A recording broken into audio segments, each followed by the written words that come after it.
I certainly hope that the argument is that if a lot of people think a certain way, that it's certainly right. This would not bring us far as humanity if this is how we think.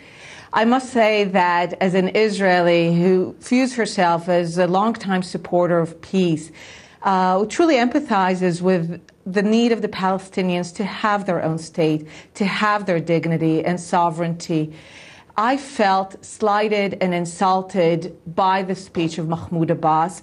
I literally felt a door slam in my face. It was a speech that basically declared diplomatic war on Israel, made it clear that having failed to beat Israel by violent means, through armies, through terrorism, through the Arab boycott, the Palestinians and the Arab states have decided to take the conflict against Israel, the age-old conflict against the Zionist movement, to an arena where they have an advantage. But so yes, they do have an advantage in this arena. But you managed to create fear, as Mustafa Barghouti was saying. Mr. Netanyahu mentioned Iran, with which Israel doesn't even share a border, and trying to create fear, whereas Mahmoud Abbas has talked about the fact that he wants negotiations still with Israel, and that the door is open, but that this may in some way shift the sands a bit. Does it? This is completely not true. Netanyahu has made it very clear that he seeks peace.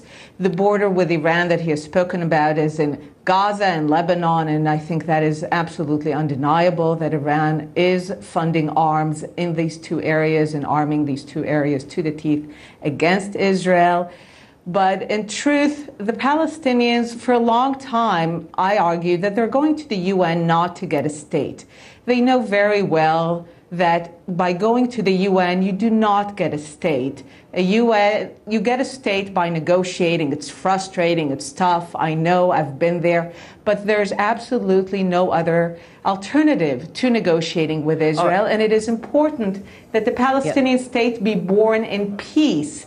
All right. Specifically then, how do you think the Israeli government, specifically, how do you think the Israeli government will respond to this? Could they, for instance, withhold the money I talked about, the taxes, the custom duties from the Palestinians, saying we're not happy that you made this move? Is that a possibility? It's certainly very difficult to decide what to do now. I was very much looking forward to a more conciliatory speech, a hopeful one that opens the door on behalf of Mahmoud Abbas, and I certainly felt that this was not the case. In terms of what Israel might do next, I certainly think that one of the key areas where we should focus on is actually not defunding the Palestinian Authority, but defunding UNRWA, the UN agency, a separate UN agency, unlike all other refugees in the world, that is committed to perpetuating the conflict with Israel through the creation of second, third, fourth, and fifth generation refugees. I believe that aid to schools and hospitals to Palestinians in Gaza and the West Bank should be absolutely delinked from their status as refugees. If the Palestinians are considered by the UN to have a sovereign state in Gaza and the West Bank, there should be absolutely no reason to have refugee camps in those areas. Why should there be tomorrow morning any refugee camp in Gaza? Where do they expect to go back? They are in their own state. Knesset member Einat Wilf, thank you very much for talking to us from Tel Aviv.